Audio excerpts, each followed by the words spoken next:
Okay, hi everybody. This is Rick Sigmund with Full Circle Systems Security and Defense, and we're going to talk about the coronavirus or COVID-19. It seems to be hitting the country kind of by storm right now. There's a lot of speculation as to why it's going on and what is actually happening to all of our communities. The entire West Coast is on the verge of shutting down, and I'm going to guess the rest of the U.S. is going to follow in pretty short order as far as what's happening. And I've paid as much attention to this as most people, and I have some thoughts. I've listened to both sides of this thing, and here's my thoughts, and I'll share them with you. It really doesn't matter why we're here right now. What actually matters is what happens right now in the immediate and midterm to you and your family and the people that you surround yourself with. So that's what we're going to talk about today. What is an appropriate response to what's going on with COVID-19? So a little bit that's going on over here on the western part of the United States, which is where I live with my family. Washington State has canceled all schools, all universities. Lots of business closures are going on. Disney has closed down, my Lord, for a short amount of time. And, so you've got these pretty major disruptions. The basketball's closed, Major League Baseball's pushed their season off, and all these things. And so, okay, is this overreaction? Is this knee-jerk reaction? It doesn't matter.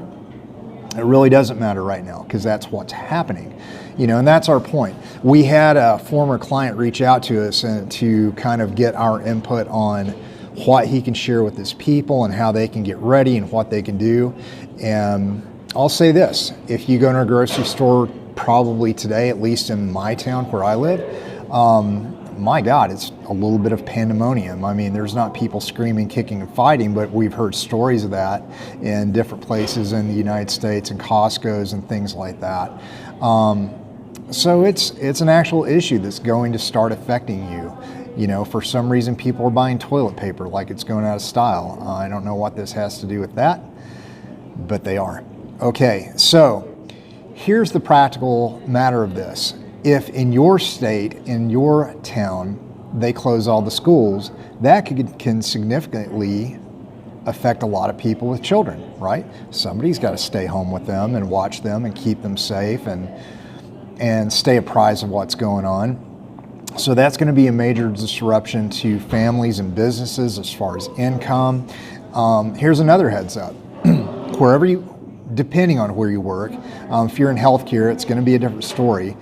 But depending on where you work, if a single person comes into your place of business, somebody you work with, is diagnosed with COVID-19, you can be guaranteed that your entire business will be shut down, quarantined for 2 weeks until they test and clear the people that are in there. And here's the thing, that can happen multiple times through the duration of whatever this ordeal is, okay?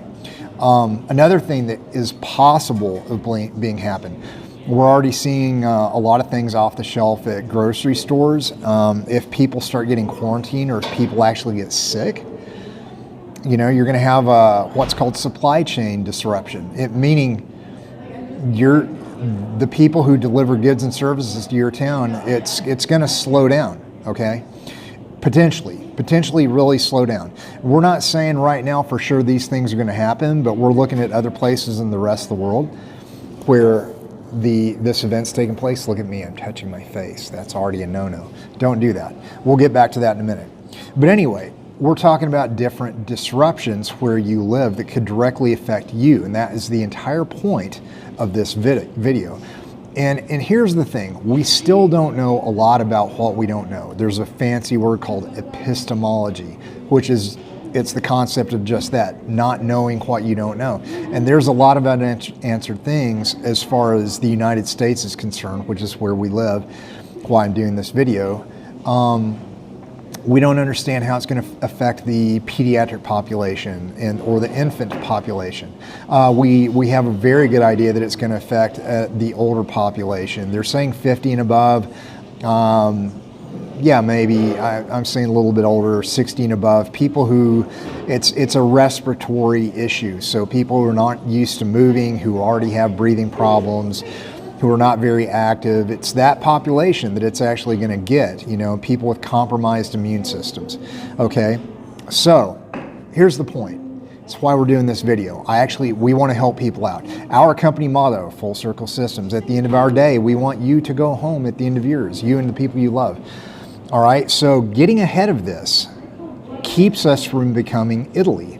The entire nation of Italy is completely shut down. Their hospital and healthcare system is totally overrun. There are literally reports of doctors having to do triage on just deciding, and using some sort of scale, whatever's on their mind, figuring out who are we going to allow to hook up on ventilation to attempt to save their life and who's not. What we don't want to happen is that to happen to this country, and it could. Not saying we want it to, not saying it will, but it could happen if the rate of infection is as out of control as it could be, which is the whole reason that they're shutting schools down, closing businesses, and doing these things to try to be preemptive and keep people from coming in contact with each other, to mitigate, to stop the spread of this newly declared global pandemic. Okay, so let's get down to brass tacks. We're going to do a video every day on this as the information comes out, but what's going to help you right now at the end of the day. So basics. If you can, if it's available, hopefully you already have some food in your home. And if you don't, or if it's very slim, here's what you want in a perfect world. And if you can even get it at the grocery store right now. And there are some things you can still get. So be creative, don't be so picky. Or as a fitness coach I know says, don't be so precious. This is a little bit severe times for our nation. So the basics, non-perishable food, 2 to 4 weeks worth is what you want. Okay, that's the basics. If your business closes, or if you're required to self-quarantine at home, you can expect a minimum of 2 weeks, of not going outside, not making contact with people, not being able to go to a grocery store and buy things. Okay. It's a good idea to have food set aside anyway. So 2 weeks of food in your home to 4 weeks would be way preferable. 2 to 4 weeks of food that your entire household could live on, okay? So you wouldn't have to go out and get food, all right? What else? Water. All right, the FEMA and the DHS and plenty of other government agencies and people out there say water per person per day is a basic standard is 1 gallon per person per day. All right, that's great. That's a start, and that's very minimal in my opinion, because that's to take in consideration drinking, as well as cleanliness and hygiene and all this other stuff. So if all you can do is 1 gallon per person per day in your home, right? That's so much better than nothing. But what's preferable? 3 to 5 gallons per person per day, if you can swing it. That's a lot of water. I know. I completely understand that. And right now, everybody can turn on their tap for the most part, and water still comes out and all that great stuff. And we hope that it wouldn't never get to a situation where your utilities would be disrupted. But you never know, okay? So water, minimum 1 gallon per person per day, or far better, 3 to 5 gallons per person per day. Back to the food thing. There's a huge segment of the population that just doesn't cook. All right, so we're going to talk about the potential of people having to be home with their kids, or their work being disrupted, and they're at home, they've got time on their hands. What do you do? What do you do about food and all that? All right, let's talk some practicals real quick.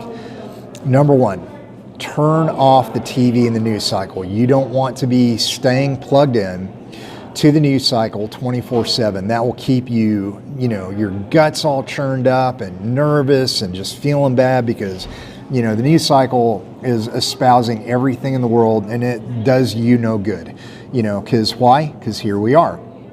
What matters is what happens to you and your family and the people you surround yourself with. So choose a time during the day to catch up on news once a day, and then shut the bloody thing off. Turn the TV off, put your phone down, put it away. If you're at home with your children or your family or your loved ones, spend time with them, talk to them, cook, learn how to cook. So back to the food thing real quick. What was I going to bring up? A good idea for people going through a tough time, if you can swing it, if you can get the ingredients and all that stuff. Here's a plan. Pick out 7 favorite meals, okay? 7, your families or you and your spouses or whatever, your 7 favorite meals, okay?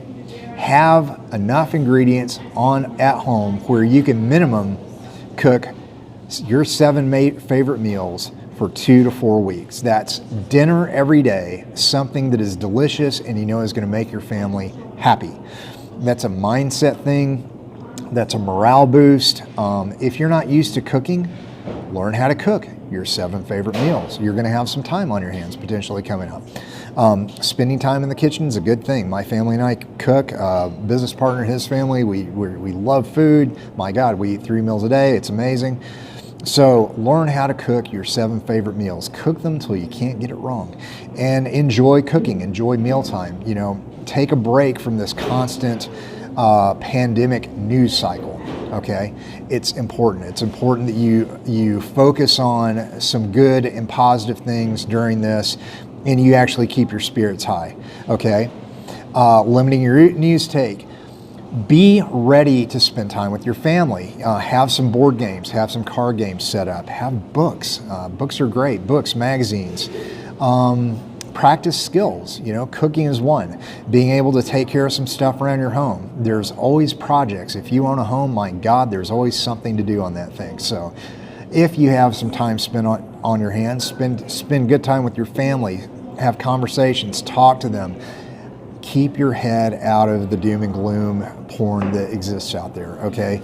Learn how to do some new things. Learn how to take care of basic scrapes, bumps, and bruises, because most likely you don't want to be running to the hospital for every little thing.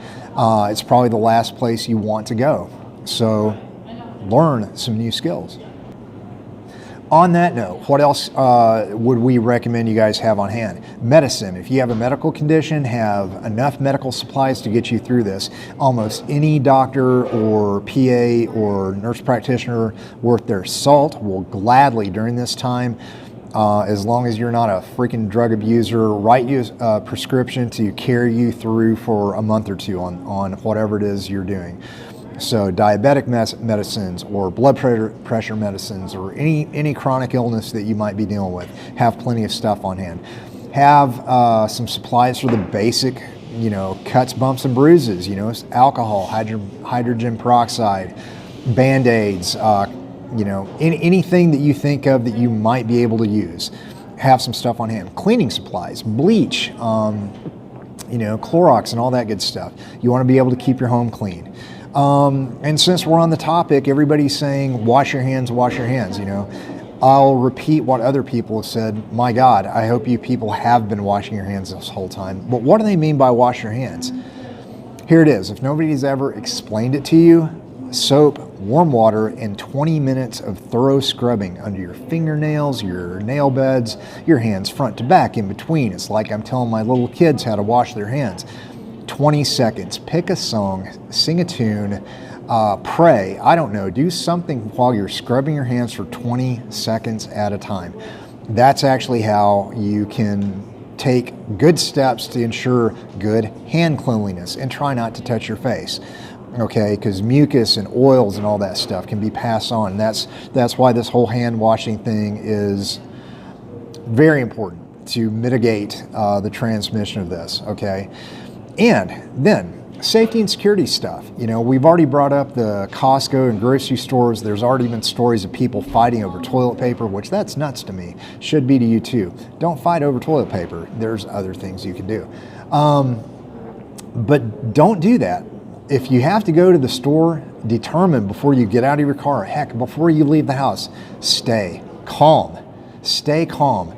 take a deep breath. You're going in there to attempt to get stuff that you and your family need. And you know what? They might be out. You may not be able to. It will not be the end of the world. The supply chain will catch up. It is inevitable that supply chain will catch up. But go in there with a good attitude. Here's the thing. This is why I'm telling you people this, because you're switched on people. You want to find out what's going on. You want to plan well and do the best for your family. That's a great thing. That's why you're probably watching this. So pay attention to other people when you're out and about, because the things when regular norms of society breaks down is bad people doing bad things is the biggest number one threat people have to worry about. So be aware that this is a stress-filled time. People get upset about not having toilet paper, not having hand sanitizer. By the way, soap and water is more important than hand sanitizer. Don't get in a fight over any of these things. Decide to go home and come back or try another place. Do something else, okay?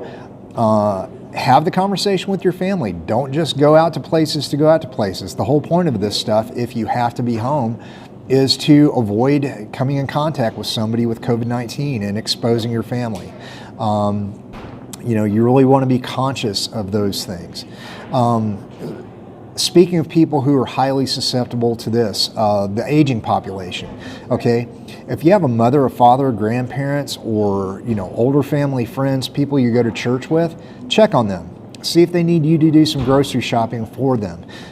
Be of some help. Again, that just helps takes your mind off the doom and gloom news cycle and everybody, whispering and talking about all the different theories on why this is happening.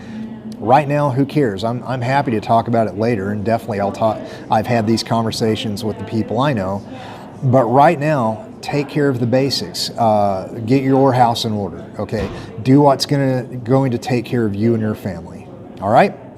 Okay, so we're going to have another video coming out on Sunday specifically for people who work for businesses who may and very potentially will be affected by this, on how a business can take steps to mitigate the consequences of being shut down, whether they like it or not. There's options that are out there for businesses that you guys can take, and we're going to give you some steps and some tools and some things to think about on Sunday to, again, get ahead of this problem so it doesn't disrupt you, the people that work for you, and the clients you serve. All right? So with that, Rick Sigmund, Full Circle Systems Security and Defense. You guys take care, wash your hands, and we will talk soon. Thanks.